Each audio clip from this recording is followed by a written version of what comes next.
بسم اللہ الرحمن الرحیم باب حدثني خلیفة قال حدثنا محمد بن عبد الله الانصاری قال حدثنا سعید عن قتادة عن انس قال مات ابو زید ولم يترك عقبا وكان بدریا۔ امام بخاری نے یہاں پر فرمایا بابن، اور عنوان باب ذکر نہیں کیا۔ اس کا مطلب یہ ہے کہ یہ باب ما قبل کے باب سے ہی من وجہ تعلق رکھتا ہے، جیسے ما قبل میں اصحاب بدر کی عظمت و فضیلت بیان کی گئی، اسی طریقے سے اس باب کے تحت بھی امام بخاری وہ روایتیں لے کر آئیں گے جن روایتوں سے کسی اس صحابی کی عظمت و فضیلت معلوم ہوتی ہے جو صحابی غزوہ بدر میں حاضر ہوئے تھے۔ یہی وجہ ہے کہ ان تمام تر روایات میں جو امام بخاری یہاں پر ذکر کر رہے ہیں، وہاں پر وہ ہوا بدریٌ وکان بدریًا اس جیسے الفاظ موجود ہیں، انہی الفاظ سے حدیث طیبہ کو عنوان باب سے مطابقت حاصل ہوتی ہے۔ محل استشہاد وہی الفاظ ہیں جن الفاظ میں وکانہ بدریًا وہو بدریٌ جیسے الفاظ موجود ہیں، وہی الفاظ انہی الفاظ سے عنوان باب سے مطابقت ہوتی ہے۔ ہاں، احادیث طیبہ امام بخاری جو ذکر کر رہے ہیں ان کا مفہوم الگ الگ ہے، لیکن تمام احادیث میں بدری ہونا یہ مشترک امر ہے۔ فرماتے ہیں باب حدثنی خلیفۃ، مجھ سے حدیث بیان کی خلیفہ نے، قال انہوں نے کہا حدثنا محمد بن عبداللہ الانصاری، ہم سے حدیث بیان کی محمد بن عبداللہ الانصاری نے، قال حدثنا سعید، انہوں نے کہا ہم سے حدیث بیان کی سعید نے، عن قتادہ، وہ روایت کرتے ہیں حضرت قتادہ سے، عن انس، وہ روایت کرتے ہیں حضرت انس بن مالک سے، قال انہوں نے کہا مات ابو زید ولم یترک عقبہ وکان بدریہ، حضرت ابو زید کا وصال ہوا اور وصال کے وقت میں لم یترک عقبہ، اپنا کوئی جانشین اور اپنا کوئی خلیفہ یا اپنا کوئی وارث نہ چھوڑا۔ عقب کہتے ہیں پچھلے حصے کو، یہی وجہ ہے پیر میں جو ایڑی ہوتی ہے وہ پیچھے ہوتی ہے، اس کو عربی میں عقب کہتے ہیں، عقبن، قاف کے سکون کے ساتھ بھی۔ تو عقب کا معنی ہوتا ہے وارث۔ ولم یترک عقبہ، اور انہوں نے کوئی وارث نہ چھوڑا، وکان بدریہ، اور حضرت ابو زید یہ بدری صحابی ہیں۔ دیکھیے وکان بدریہ ذکر کیا، اس سے پتہ چلا حضرت ابو زید رضی اللہ تعالی عنہ کی عظمت و فضیلت کیا ہے، وہی ہے جو فضیلت اس سے پہلے حدیث میں گزری، من افضل المسلمین۔ حضرت ابو زید یہ قیس ابن سکن الانصاری ہیں، یہ ان 4 انصاری صحابہ میں سے ہیں جنہوں نے رسول کریم صلی اللہ علیہ وسلم کے زمانے میں جمع قرآن کا کام انجام دیا، قرآن پاک کو جمع فرمایا۔ حضرت ابو زید انصاری رضی اللہ تعالیٰ عنہ بھی انہی 4 میں سے ایک ہے، اور یہ حضرت انس ابن مالک رضی اللہ تعالی عنہ کے چچا لگتے ہیں، یہ بدری صحابی ہے۔ حدثنا عبداللہ ابن یوسف، ہم سے حدیث بیان کی عبداللہ ابن یوسف نے، قال انہوں نے کہا حدثنا اللیث، ہم سے حدیث بیان کی لیث نے، قال انہوں نے کہا حدثنی یحییٰ ابن سعید، مجھ سے حدیث بیان کی یحییٰ ابن سعید نے، عن القاسم ابن محمد، وہ روایت کرتے ہیں قاسم بن محمد سے، عن ابن خباب، وہ روایت کرتے ہیں ابن خباب سے. کیا کہتے ہیں ابن خباب؟ ان ابا سعید بن مالک الخدری، کہ حضرت ابو سعید بن مالک خدری قدیم من سفر، قدیم یقدم من سمع، سمع سے ہے، اس کا معنی ہوتا ہے آنا. قدیم من سفر، حضرت ابن خباب کہتے ہیں کہ حضرت ابو سعید بن مالک خدری قدیم من سفر، سفر سے واپس آئے. فقدم الیہ اہلہ لحما من لحوم الاضاحی، قدم یقدم تقدیم باب تفعیل سے، اس کا معنی ہوتا ہے پیش کرنا، آگے بڑھانا. فقدم الیہ اہلہ لحما، تو ان کی طرف ان کے گھر والوں نے گوشت پیش کیا، ان کی بارگاہ میں ان کے گھر والوں نے گوشت پیش کیا، لیکن وہ گوشت تھا کون سا؟ لحم من لحوم الاضاحی، اضاحی اضحیہ کی جمع ہے، اس کا معنی ہوتا ہے قربانی، قربانی کے گوشتوں میں سے ایک گوشت تھا وہ، یعنی قربانی کے گوشتوں میں سے ایک گوشت حضرت ابو سعید خدری رضی اللہ تعالی عنہ کے پاس ان کے گھر والے لائے. فقال ما انا بآکلی، اکلا یا اکلو سے اس میں فائل آکل، ما انا بآکلی، میں یہ گوشت نہیں کھاؤں گا، ما نافیہ ہے. حتی اسأل، یہاں تک کہ میں پہلے پوچھ لوں گا. چونکہ حضرت ابو سعید خدری رضی اللہ تعالی عنہ جب سفر پر گئے تھے تو ان کے ذہن و دماغ میں وہی حکم تھا جو حکم نبی کریم صلی اللہ علیہ وسلم نے پہلے دیا تھا، کہ سرکار دو عالم صلی اللہ علیہ وسلم نے ارشاد فرمایا تھا کہ قربانی کے گوشتوں کو ایام تشریق کے بعد نہ رکھیں، یعنی ایام تشریق کے بعد اس کو جمع کرنا اور رکھ لینا، یہ نبی کریم صلی اللہ علیہ وسلم نے اس سے منع فرمایا. یہی حکم حضرت ابو سعید خدری رضی اللہ تعالی عنہ کے ذہن میں تھا. لیکن جب آپ سفر سے واپس آئے تو مدت سفر کے دوران ایک حکم ناسخ آ گیا. نبی کریم نے پہلے ایام تشریق کے بعد گوشت رکھنے سے منع فرمایا تھا، لیکن اس دوران نبی کریم صلی اللہ علیہ وسلم نے گوشت کو ایام تشریق کے بعد بھی رکھنا ضرورت کے پیش نظر جائز قرار دیا تھا. بہرحال ضرورت کیا مطلب یہ ہے کہ اگر کوئی رکھنا چاہے تو رکھ سکتا ہے،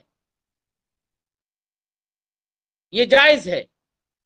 لیکن اگر محلے پڑوس میں اگر لوگوں کے پاس گوشت کی کمی ہے، اہل و عیال اور اعز و اقارب رشتہ دار فقیر غربا کے پاس گوشتوں کی کمی ہے، تو ایسی صورت میں نہ رکھنا بہتر ہے. افضل یہی ہے کہ گوشت اپنے یہاں پر جمع کر کے نہ رکھے. لیکن اگر فراوانی ہے تو رکھ بھی سکتا ہے. یہ اجازت نبی کریم صلی اللہ علیہ وسلم نے اس دوران دے دی تھی. لیکن یہ حکم حضرت ابو سعید خدری کو معلوم نہیں تھا، تو حضرت ابو سعید خدری نے اپنے گھر والوں سے کہا کہ میں اس گوشت کو تب تک نہیں کھاؤں گا جب تک کہ میں کسی اور صحابی سے مجھے یہ مسئلہ معلوم ہو نہیں جائے گا، تب تک میں نہیں کھاؤں گا. فرماتے ہیں فقال ما انا بآکلی، تو انہوں نے کہا میں اس کو نہیں کھاؤں گا حتی اسأل، یہاں تک کہ میں پہلے پوچھ لوں. فانطلق الى اخیہ لامہ، تو پھر وہ اپنے اخیافی بھائی کی طرف گئے. اخ لام کا مطلب ہوتا ہے اخیافی بھائی. اخیافی بھائی یعنی دودھ شریک بھائی. کیا مطلب؟ مطلب یہ ہے کہ ماں ایک ہی ہوں لیکن ایک کا باپ اور ہو اور دوسرے کا باپ اور ہو، ماں ایک ہی ہے. مثلا زید کی بیوی ہے، زید کی بیوی کا ایک بچہ ہے عمرو، پھر زید کا انتقال ہو گیا، پھر اس کی بیوی نے بکر سے شادی کی.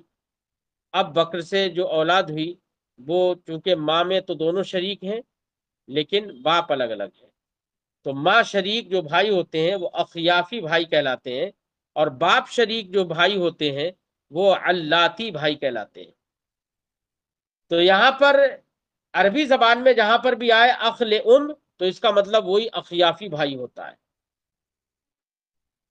فانطلق الى اخیہ لامی، تو وہ اپنے اخیافی بھائی یعنی ماں شریک بھائی کے پاس گئے۔ وکان بدریجا، اور ان کے ماں شریک بھائی جو تھے وہ بدری صحابی تھے۔ کیا نام تھا ان کے ماں شریک بھائی کا؟ فرماتے یہ اسی سے بدل ہے، قتادہ بن نعمان، قتادہ بن نعمان۔ فسألہ، تو ان سے انہوں نے مسئلہ پوچھا۔ فقال، تو انہوں نے کہا انہ حدث بعدک امر نقد، تمہارے جانے کے بعد ایک ناسخ حکم نازل ہوا۔ حدث پیدا ہوا، نازل ہوا، بعدک تمہارے بعد، امر نقد اے امر ناقض، ناقض بمعنی ناسخ، ایک ناسخ حکم تمہارے بعد نازل ہوا۔ کس کو ناسخ، کس کو نسخ کرنے والا تھا؟ نقد لما كانوا ينهون عنہ، جو امر، جو حکم ناسخ تھا اس کا، ما كانوا ينهون عنہ، اس کے لیے ناسخ تھا جس سے مسلمانوں کو روکا گیا تھا۔ کس سے روکا گیا تھا؟ من سے اس کا بیان ہے، من اکل لحوم الاضحی، یعنی قربانی کے گوشتوں کو کھانے سے، بعد ثلاثت ایام، 3 دن کے بعد، یعنی 3 دن کے بعد قربانی کے گوشتوں کو کھانے سے روکا گیا تھا۔ اس حکم کو منسوخ کرنے والا ایک دوسرا حکم نازل ہو گیا اس بیچ۔ جب انہوں نے یہ فرمایا تو پھر اس سے یہ معلوم ہوا کہ ایام تشریق کے بعد یعنی 3 دن کے بعد بھی گوشت روکا جا سکتا ہے، لیکن نہ روکنا زیادہ بہتر ہے جہاں پر لوگوں کو ضرورت ہو گوشت کی۔ حدثنی عبید بن اسماعیل، مجھ سے حدیث بیان کی عبید ابن اسماعیل نے، قال انہوں نے کہا حدثنا ابو اسامہ، ہم سے حدیث بیان کی ابو اسامہ نے، عن ہشام بن عروہ، وہ روایت کرتے ہیں ہشام بن عروہ سے، عن ابیہ، وہ روایت کرتے ہیں اپنے والد عروہ سے، قال انہوں نے کہا، قال الزبیر، حضرت زبیر نے کہا، کیا لقیت یوم بدر عبیدۃ بن سعید بن العاص، حضرت زبیر فرماتے ہیں کہ بدر کے دن میری ملاقات ہوئی۔ ملاقات سے مراد یہاں پر یہ نہیں ہے کہ ملاقات کرنے گئے تھے، یہاں پر لقیہ بے معنی اردو زبان میں مدبھیڑ ہونا، برسر پیکار ہونا، سامنا ہونا، تو معنی ہوگا لقیت یوم بدر عبیدۃ بن سعید بن العاص، میری بدر کے دن، میرا بدر کے دن عبیدہ بن سعید ابن عاص سے مقابلہ ہوا۔ وہ ہوا مدجج، مدجج فاعل بھی پڑھ سکتے ہیں، مدجج اس میں مفعول بھی پڑھ سکتے ہیں۔ وہ ہوا مدجج، اس حال میں کہ وہ یعنی عبیدہ بن سعید بن عاص یہ مدجج تھا، یعنی مدجج کا معنی ہوتا ہے ہتھیاروں سے لیس۔ وہ ہوا مدجج، اس حال میں کہ وہ ہتھیاروں سے لیس تھا، یعنی اپنے چاروں طرف سے اپنے جسم پر ہتھیار اس نے باندھ رکھے تھے۔ لا یرا منہ الا عیناہ، اس سے نظر نہیں آ رہا تھا مگر اس کی آنکھیں، یعنی اس کی آنکھوں کے سوا کچھ نظر نہیں آ رہا تھا، اتنے ہتھیار باندھ لیے تھے۔ وہ ہوا یکنہ ابو ذات القرش، اور اس کی کنیت ابو ذات القرش ہے، یعنی عبیدہ بن سعید ابن عاص سے جو مقابلہ ہوا اس کی کنیت ابو ذات القرش ہے۔ فقال، تو اس عبیدہ بن سعید ابن عاص نے کہا، انا ابو ذات القرش، میں ابو ذات القرش ہوں۔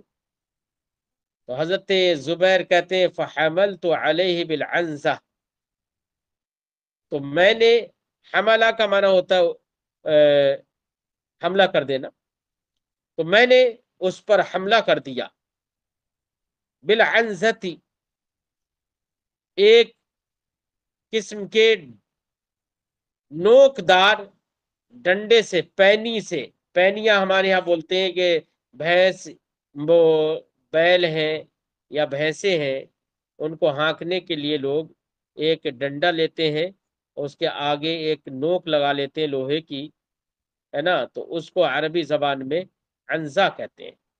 فحملت علیہ بالعنزتی، تو میں نے اس پر عنزہ یعنی پینیا کے ذریعے سے میں نے اس پر حملہ کیا۔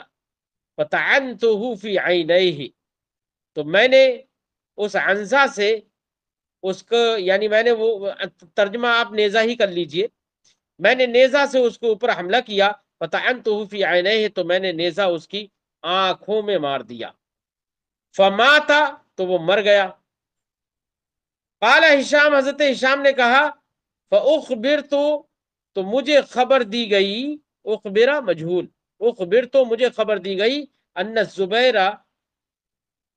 قال کہ حضرت زبیر رضی اللہ تعالیٰ عنہ نے کہا، لقد وضعت رجلی علیہ، مسئلہ آگے کا یہ ہے کہ حضرت زبیر نے اس کے نیزہ مارا، جس میں نوک بنی ہوئی رہتی ہے، وہ نیزہ مارا، وہ نیزہ اتنا گھس گیا، اتنا گھس گیا کہ وہ پار نکل گیا، اور پھر نکل نہیں رہا تھا، اس کی نوک مڑ گئی۔ تو اس کے لیے حضرت زبیر نے اس کی پیٹھ پر ایک پیر رکھا اور دونوں ہاتھوں سے اس نیزوں کو کھینچا، تو دیکھا کہ اس کی کنارے مڑ گئے ہیں نیزہ کی، ایسا نیزہ مارا کہ جس سے وہ مر گیا۔ اخبر، تو حضرت ہشام کہتے ہیں کہ مجھے خبر دی گئی، ان الزبیر قال، کہ حضرت زبیر رضی اللہ تعالیٰ عنہ نے کہا، لقد وضعت رجلی علیہ، میں نے اپنا پیر اس کے اوپر رکھا، ثم تمتع، پھر انہوں نے اپنے ہاتھوں سے اسے کھینچا، یعنی ہاتھوں سے اس نیزے کو کھینچا، تمتع، فکان الجہد ان نزعتها، تو اتنی محنت سے اور اتنی طاقت سے کھینچا کہ فرماتے ان نزعتها، کہ میں نے اس نیزے کو کھینچ لیا، نزع ینزع کھینچ لینا۔ وقد انسنا طرفاها، انسنا ینسنی، انسنا باب انفعال سے، اس کا معنی ہوتا ہے مڑ جانا۔ وقد انسنا طرفاها، اور اس نیزے کے دونوں طرف مڑ گئے تھے، کنارے مڑ گئے۔ قال عروہ، حضرت عروہ بن زبیر رضی اللہ تعالیٰ عنہ نے کہا، فسألہ ایاہ رسول اللہ، یہ نیزہ جس کافر کے مارا گیا، ایسا نیزہ لگا کہ اس کے پار نکل گیا، اس کے کنارے مڑ گئے۔ تو نیزہ یہ عمل، یہ نیزہ مارنا حضرت زبیر کا، یہ رسول کریم صلی اللہ علیہ وسلم کی بارگاہ میں مقبول ہوا، اور یہ نیزہ بھی سرکار کو بڑا محبوب و مقبول تھا، یہاں تک کہ نبی کریم صلی اللہ علیہ وسلم نے حضرت زبیر سے اس نیزہ کو بطور عاریت طلب فرمایا۔ فسألہ ایاہ، حضرت عروہ کہتے ہیں نبی کریم صلی اللہ علیہ فسألہ ایاہ رسول اللہ صلی اللہ علیہ وسلم، رسول اللہ صلی اللہ علیہ وسلم نے حضرت زبیر سے وہ نیزہ طلب فرمایا۔ فأعطاہ، تو حضرت زبیر نے بطور عاریت نبی کریم صلی اللہ علیہ وسلم کو وہ نیزہ دیا۔ فلما قبض رسول اللہ صلی اللہ علیہ وسلم، تو جب نبی کریم صلی اللہ علیہ وسلم کا وصال ہوا، اخذہا، تو حضرت زبیر نے وہ نیزہ لے لیا۔ ثم طلبها ابو بکر، پھر حضرت ابو بکر رضی اللہ تعالی عنہ نے بھی اس نیزے کو طلب کیا، فاعطاہ، تو حضرت زبیر نے وہ نیزہ حضرت ابو بکر کو دے دیا بطور عاریت۔ فلما قبض ابو بکر، تو جب حضرت ابو بکر رضی اللہ تعالی عنہ کا وصال ہو گیا، سألہا ایاہ عمر، تو اسی نیزے کو حضرت عمر رضی اللہ تعالیٰ عنہ نے حضرت زبیر سے طلب کیا۔ فأعطاہ ایاہا، تو حضرت زبیر نے وہ نیزہ حضرت عمر رضی اللہ تعالیٰ عنہ کو دے دیا۔ فلما قبض عمر، تو جب حضرت عمر رضی اللہ تعالیٰ عنہ کا وصال ہو گیا، اخذہا، تو حضرت زبیر نے وہ نیزہ لے لیا۔ اب دیکھ رہے ہیں یہاں پر کہیں پر تو اس نیزہ کی طرف ضمیر مذکر کی ہے تو کہیں پر ضمیر مؤنث کی ہے، جیسے فسألہ ایاہ، تو سألہ میں ہاں ضمیر نیزہ کی طرف لوٹ رہی ہے، یہاں پر مذکر کی ضمیر ہے۔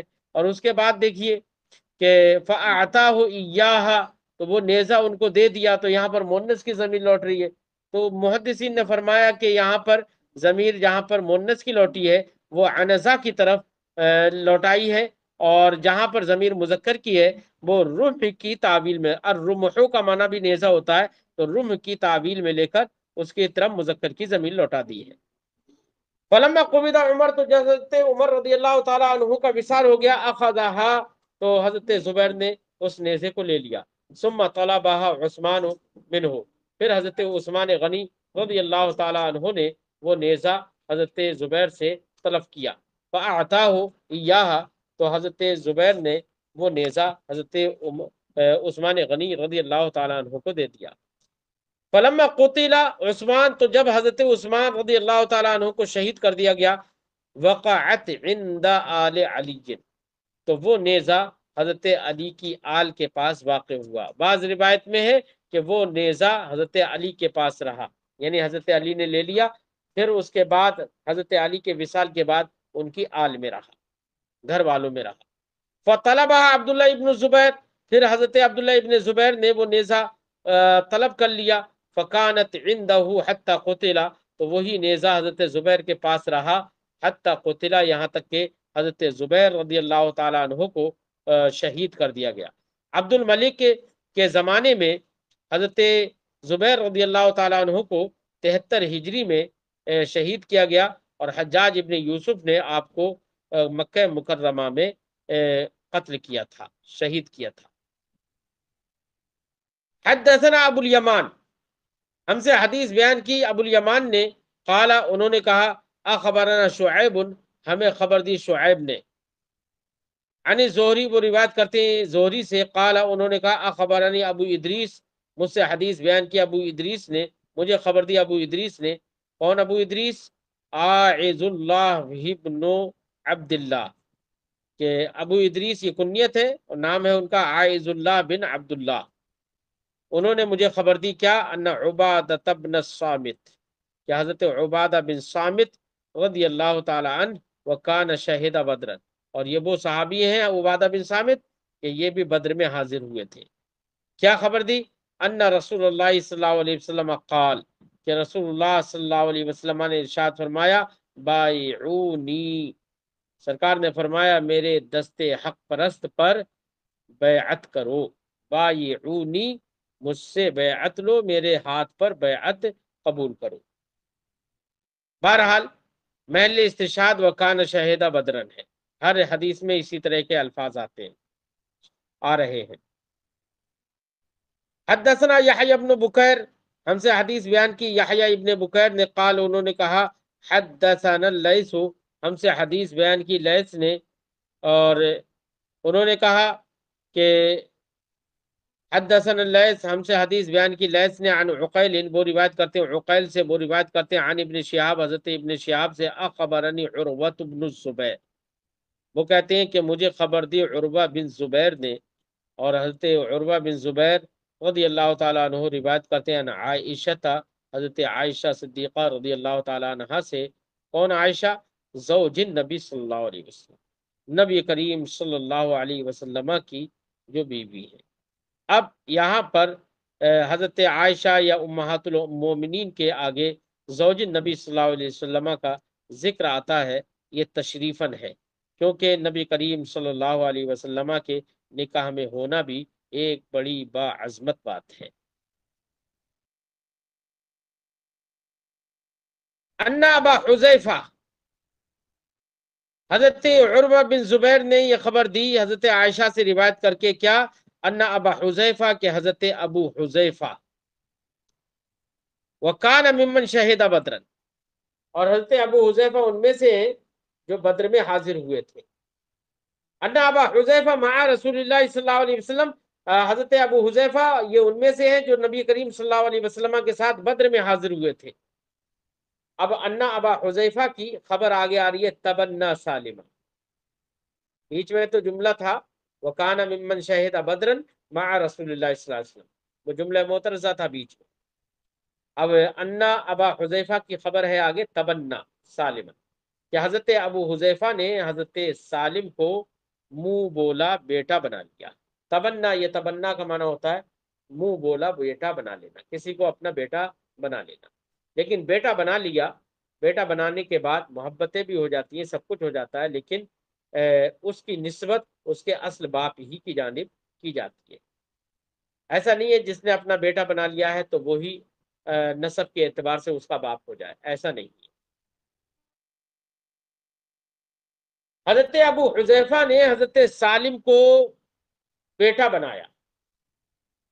وَأَنْكَحَهُ بِنْتَ أَخِيهِ، اور حضرت سالم کا نکاح انہوں نے اپنے بھائی کی بیٹی سے کر دیا، یعنی بھتیجی سے کر دیا. کون تھی بھتیجی؟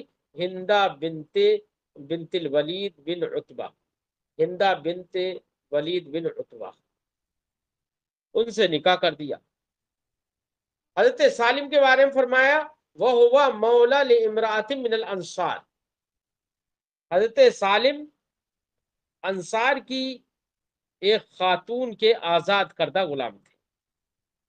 انصار کی خاتون، جو خاتون تھی وہ حضرت ابو حذیفہ کی بیوی ہی تھی.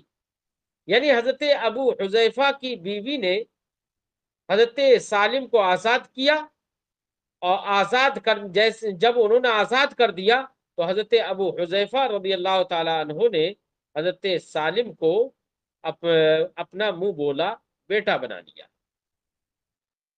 تبنا سالمن، حضرت ابو حذیفہ نے حضرت سالم کو اپنا منہ بولا بیٹا بنایا. کما تبنا رسول اللہ صلی اللہ علیہ وسلم زیدن، جیسے کہ رسول اللہ صلی اللہ علیہ وسلم نے حضرت زید کو اپنا بیٹا بنایا تھا. وَكَانَ مَنْ تَبَنَّى رَجُلًا فِي الْجَاهِلِيَّةِ، اب وہی شبہ کا ازالہ فرماتے ہیں آگے کہ زمانہ جاہلیت میں یہ تھا کہ جو کسی کو اپنا بیٹا بنا لیتا تھا تو لوگ اسی بنانے والے کے طرف ہی نسبت کر دیتے تھے اس کی، اور اسی کو اس کا باپ مان لیتے تھے. اور باپ ماننے کی صورت میں اولاد کے لیے جو وراثت ہوتی تھی وہی وراثت زمانہ جاہلیت میں اس کو دی جاتی تھی. تو لوگ یہی کہتے تھے کہ یہ تو فلاں کا بیٹا ہے، اسی سے نسب جوڑ دیتے تھے جو متبنہ بناتا تھا. لیکن جب اللہ نے آیت کریمہ نازل فرما دی ادعوہم لآبائہم، لوگوں کو ان کے باپوں کی طرف نسبت کر کے پکارو، یعنی ان کا حقیقی باپ جو ہے اسی کی طرف وہ منسوب ہوگا، اس کی طرف منسوب نہیں ہوگا کہ جس نے اسے اپنا بیٹا بنا لیا ہے. پھر اس کے بعد یہ حکم جو زمانہ جاہلیت سے چلا آ رہا تھا، اب لوگوں نے اس کو اصل باپ کی طرف منسوب کرنا شروع کر دیا جب اللہ نے یہ آیت کریمہ نازل فرمائی. فرماتے ہیں وَكَانَ مَنْ تَبَنَّى رَجُلًا فِي الْجَاهِلِيَّةِ، اور زمانہ جاہلیت میں کوئی شخص کسی کو متبنہ بناتا تھا، یعنی منہ بولا بیٹا بناتا تھا، دعاہ الناس الیہ، تو لوگ اس کو اسی کی جانب منسوب کرتے تھے. دعا یدعو کا معنی ہوتا ہے بلانا، پکارنا اور نسبت کرنا. دعاہ الناس الیہ، تو لوگ اس کی نسبت اسی کی جانب کرتے تھے. وورث من میراثہ، اور اس کی میراث سے وہ اولاد کی طرح وراثت پاتا تھا، وارث ہوتا تھا. حتی انزل اللہ تعالی، یہاں تک کہ اللہ تعالی نے یہ آیت کریمہ نازل فرمائی ادعوہم لآبائہم، ان کو ان کے باپوں کی طرف نسبت کر کے پکارو. فجاءت سہلۃ، تو حضرت سہلہ آئی. حضرت سہلہ کون؟ یہ حضرت سہلہ جو ہے، سہلہ بنت سہیل، یہ قرشی خاتون ہے. یہ بھی حضرت ابو حذیفہ رضی اللہ تعالی عنہ کی بیوی ہے، اور جنہوں نے حضرت سالم کو آزاد کیا تھا وہ بھی حضرت ابو حذیفہ رضی اللہ تعالی عنہ کی بیوی ہے. بس فرق یہ ہے کہ جنہوں نے آزاد کیا تھا حضرت سالم کو وہ انصاری خاتون ہے، اور یہ حضرت سہلہ جو ہے یہ قرشی ہے. تو دونوں بیویاں حضرت ابو حذیفہ رضی اللہ تعالی عنہ کی ہیں. تو حضرت سہلہ نبی کریم صلی اللہ علیہ وسلم کی بارگاہ میں آئی. کیوں؟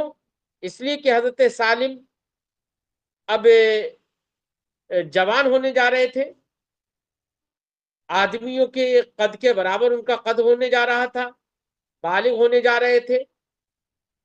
اب ایسی صورت میں حضرت سہلہ کے یہاں پر وہ آتے جاتے تھے، تو ان حضرت سہلہ کے ذہن و دماغ میں یہ آیا کہ ہو سکتا ہے کیونکہ وہ کوئی ہمارا بیٹا نہیں ہے، تو ہو سکتا ہے جب وہ بڑا ہو گیا تو اب ایسی صورت میں حضرت ابو حذیفہ کے دل میں اس کو لے کر کوئی بات آ جائے. تو یہ اس خوف سے نبی کریم صلی اللہ علیہ وسلم کی بارگاہ میں آئی. تو نبی کریم صلی اللہ علیہ وسلم سے انہوں نے پوری بات ذکر کی. تو حضرت نبی کریم صلی اللہ علیہ وسلم نے ارشاد فرمایا کہ تم اپنا دودھ انہیں پلا دو، تم ان پر حرام ہو جاؤ گی. اور ابو حذیفہ کے دل میں جو بات آئی ہے یا آتی ہے یا آ سکتی ہے، وہ بات ان کے دل میں پھر نہیں آئے گی. تو یہ رسول کریم صلی اللہ علیہ وسلم کی خصوصیات سے مانا جائے گا، کیونکہ حرمت مصاہرت بچپن میں ثابت ہوتی ہے، اور یہاں پر جب وہ بڑے ہو گئے پھر بھی اگر ان کو دودھ پلا دیا گیا تو نبی کریم صلی اللہ علیہ وسلم نے فرمایا کہ تم ان پر حرام ہو جاؤ گی. یہ خصوصیت نبی ہے اور یہ خصائص کی قبیل سے ہے، اس پر دوسروں کو قیاس نہیں کیا جا سکتا. فرمایا حتی انزل اللہ تعالی ادعوہم لآبائہم فجاءت سہلۃ. تو حضرت سہلہ بنت سہیل نبی کریم صلی اللہ علیہ وسلم نبی کریم صلی اللہ علیہ وسلم کی بارگاہ میں آئیں. فذکر الحدیثہ. تو پھر انہوں نے پوری بات ذکر کی سرکار سے. کون سی بات تھی؟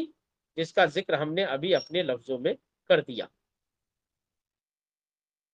حدثنا علی، ہم سے حدیث بیان کی علی نے، قال انہوں نے کہا حدثنا بشر بن المفضل، ہم سے حدیث بیان کی بشر بن مفضل نے، قال انہوں نے کہا حدثنا خالد بن زکوان، ہم سے حدیث بیان کی خالد بن زکوان نے، عن الربیع بنت معوذ، وہ روایت کرتے ہیں ربیع بنت معوذ سے. قالت، ربیع بنت معوذ فرماتی ہیں دخل علی النبی صلی اللہ علیہ وسلم غداتا بنی علی، نبی کریم صلی اللہ علیہ وسلم میرے پاس تشریف لائے. دخل علی النبی صلی اللہ علیہ وسلم، النبی یہ دخلہ کا فاعل ہے. نبی کریم صلی اللہ علیہ وسلم میرے پاس تشریف لائے. کب؟ غدات بنی علی، اس صبح جس صبح میرے ساتھ زفاف کیا گیا. بنا علا کا معنی ہوتا ہے خیمہ تیار کرنا، بنا کا معنی خیمہ. تو عام طور سے عادات عرب سے یہ تھا کہ جب نکاح ہوتا تھا تو اپنی بیوی کے لیے نیا خیمہ یا نیا گھر تیار کیا جاتا تھا. تو یہ نیا خیمہ اور نیا گھر تیار کرنا یہ اس لیے ہوتا تھا تاکہ اپنی بیوی کے ساتھ تنہائی میں وہ رہ سکے. تو اب جب بھی یہ الفاظ استعمال ہوتے ہیں بنیا علیہ، تو اس کا مطلب یہ نہیں ہوتا ہے کہ میرے اوپر خیمہ بنا دیا گیا. اب یہ کنایہ ہوتا ہے زفاف سے، یعنی دخول سے. مانا ہوگا غداتا بنیا علیہ، اس صبح سرکار میرے پاس تشریف لائے جس صبح مجھ سے زفاف کیا گیا. فجلس علی فراشی، تو سرکار میرے بستر پر تشریف فرما ہوئے. کا مجلس کا منی، ویسے ہی تشریف فرما ہوئے جیسے کہ تم میرے پاس بیٹھے ہوئے ہو. کس سے کہہ رہی ہیں یہ؟ حضرت خالد بن زکوان سے. جیسے تم میرے پاس بیٹھے ہوئے ہو ایسے ہی سرکار دو عالم صلی اللہ علیہ وسلم میرے بستر پر بیٹھ گئے. اور فرماتی ہیں وَجُوَيْرِيَّاتٌ يَضْرِبْنَ بِالدُّفُوف، اور لڑکیاں جویریہ اسی کی جمع ہے جویریات، چھوٹی لڑکی. وجویریات یضربن بالدف، اور لڑکیاں دف بجا رہی تھیں. دف ایک طرح کا ڈھول ہوتا ہے جس میں ایک طرف بجنے کی چیز لگی ہوئی ہوتی ہے، کھال وغیرہ، اور دوسری طرف سے وہ کھوکھلا ہوتا ہے. لڑکیاں، چھوٹی چھوٹی لڑکیاں دف بجا رہی تھیں. اس سے یہ پتہ چلتا ہے دف وغیرہ کا اور منقبتیں، نعت خوانی وغیرہ کا رواج شادی بیاہ کے موقع پر رسول کریم صلی اللہ علیہ وسلم کے زمانے میں بھی تھا، کہ ان کی شادی کے صبح میں چند لڑکیاں دف بجا رہی تھیں. جویریات یضربن بالدف، چند لڑکیاں دف بجا رہی تھیں.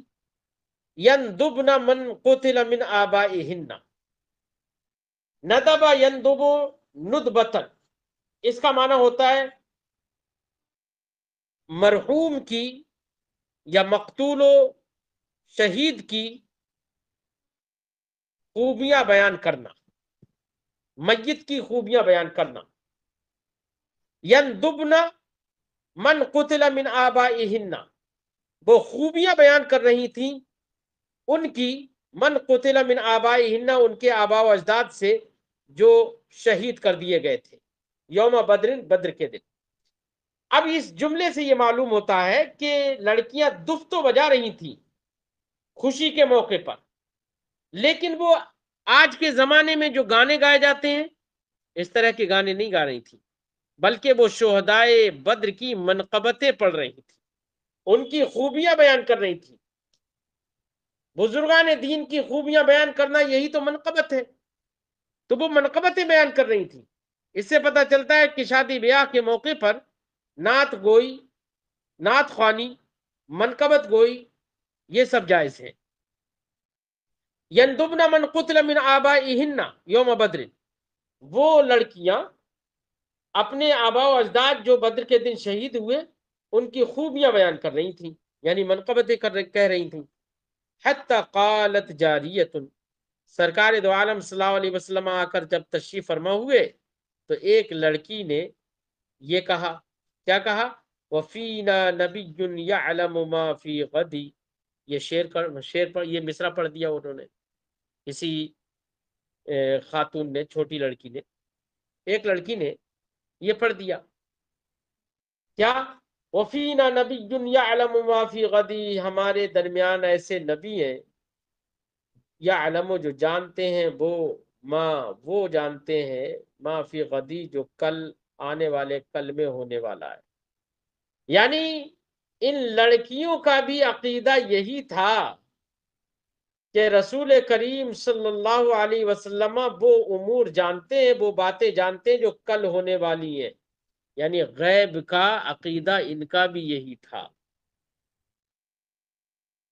اس سے پتہ چلتا، اچھا لڑکیوں کو عقیدہ نبی کے غیب ہونے کا علم، ظاہر بات ہے ان چھوٹی لڑکیوں کو تو خود سے تو معلوم نہیں ہو گیا ہوگا، بلکہ انہوں نے اپنے آباء و اجداد سے ہی سنا ہوگا. اس سے یہ پتہ چلتا ہے کہ صحابہ کرام کا عقیدہ یہی تھا کہ نبی کریم صلی اللہ علیہ وسلم ان باتوں کو جانتے ہیں جو کل ہونے والی ہیں، اور یہی تو غیب ہے. اب دیکھو اس موقع سے، اب اس حدیث جو میں نے ابھی ذکر کیا کہ لڑکیاں اچانک سرکار کی آمد پر یہ شعر پڑھنے لگی، ایک لڑکی، کہ فینا نبی یعلم ما فی غدی، یہ پڑھنے لگی. تو اس سے تو علم غیب ہی ثابت ہوتا ہے سرکار کا، لیکن یہ نظر نہیں آتا ہے منکرین علم غیب کو. ان کو اگلا ٹکڑا یاد آتا ہے. اگلا ٹکڑا کیا ہے؟ فقال النبی صلی اللہ علیہ وسلم، تو نبی کریم صلی اللہ علیہ وسلم نے ارشاد فرمایا، لا تقولی ہکذا وقولی ما کنت تقولین، لا تقولی ہکذا، ایسے مت کہو، وقولی ما کنت تقولین، وہی کہو جو تم کہہ رہی تھیں۔ منکرین غیب کو یہ جملہ یاد آتا ہے اور کہتے ہیں کہ دیکھو سرکار اگر غیب جانتے ہوتے تو سرکار دو عالم صلی اللہ علیہ وسلم اس لڑکی سے یہ نہیں فرماتے لا تقولی ہکذا وقولی ما کنتی تقولین، اس طرح سے مت کہو وہی کہو جو تم کہہ رہی تھی، یہ سرکار نہیں فرماتے۔ ذرا غور کرو، ہم نے بتایا کہ ان لڑکیوں کا بھی عقیدہ یہی تھا، اور انہوں نے اپنے آبا و اجداد سے امہات و جدات سے سنا ہوگا، تو اس سے پتہ چلتا ہے کہ صحابہ کرام کا عقیدہ اور صحابیات کا عقیدہ یہی ہے کہ نبی کریم صلی اللہ علیہ وسلم غیب داں ہیں۔ اب رہی یہ بات کہ جو منکرین غیب اگلا جملہ پکڑتے ہیں اور کہتے ہیں کہ اگر سرکار غیب جانتے ہوتے تو لڑکیوں کو نہیں روکتے، اور یہ نہیں کہتے کہ لڑکی سے کہ لا تقولی نہ ہکذا، لا تقولی ہکذا، ایسے مت کہو، یہ سرکار نہیں فرماتے۔ اس سے پتہ چلتا ہے کہ سرکار غیب نہیں جانتے۔ مجھے ایک بات بتاؤ، اگر آپ کے گھر پر کوئی تقریب ہو رہی ہو اور آپ زبردست عالم دین ہیں، کوئی ذکر چل رہا ہو، کوئی واقعہ بیان کیا جا رہا ہو، اچانک جب آپ تقریب میں پہنچے اور بیان کرنے والے آدمی نے آپ کی تعریف کرنا شروع کر دی، تو ایسے موقع پر تواضعاً آدمی یہی کہتا ہے کہ ارے آپ وہی بیان کریے جو بیان کر رہے تھے، یعنی میری تعریف اس وقت ذکر نہ کریں، میری تعریف بیان نہ کریں، یہی مطلب ہوتا ہے۔ یہ تو تواضع کے طور پر کہا جاتا ہے۔ تو سرکار دو عالم صلی اللہ علیہ وسلم نے یہ فرمایا لا تقولی ہکذا، اس طرح سے مت کہو، وہی کہو جو تم کہہ رہی تھی، یہ بطور تواضع ہو سکتا ہے۔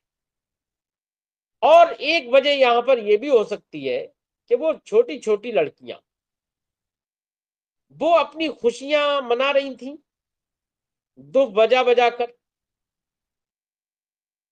اب چھوٹی لڑکیاں، ان کے ساتھ شفقت اور رحمت یہی ہے کہ ان سے کہا جائے جیسے تم کر رہی ہو ویسی کرتی رہو، یہی ان کے ساتھ شفقت ہے۔ تو سرکار نے ان لڑکیوں پر شفقت کرتے ہوئے فرمایا کہ تم وہی کہو جو کہہ رہی تھی، وہی اچھا لگ رہا ہے۔ اگرچہ اچھا یہ بھی ہے، لیکن سرکار نے شفقت کے طور پر یہ فرمایا۔ اس لیے اس جملے سے کوئی یہ کہے کہ نبی کریم صلی اللہ علیہ وسلم غیب نہیں جانتے تھے اس لیے سرکار نے منع فرمایا، یہ اس کی عقل کا اوندھا پن ہے۔ فرمایا لا تقولی ہکذا، ایسے مت کہو، وقولی ما کنت تقولین، وہی کہو جو تم پہلے کہہ رہی تھی۔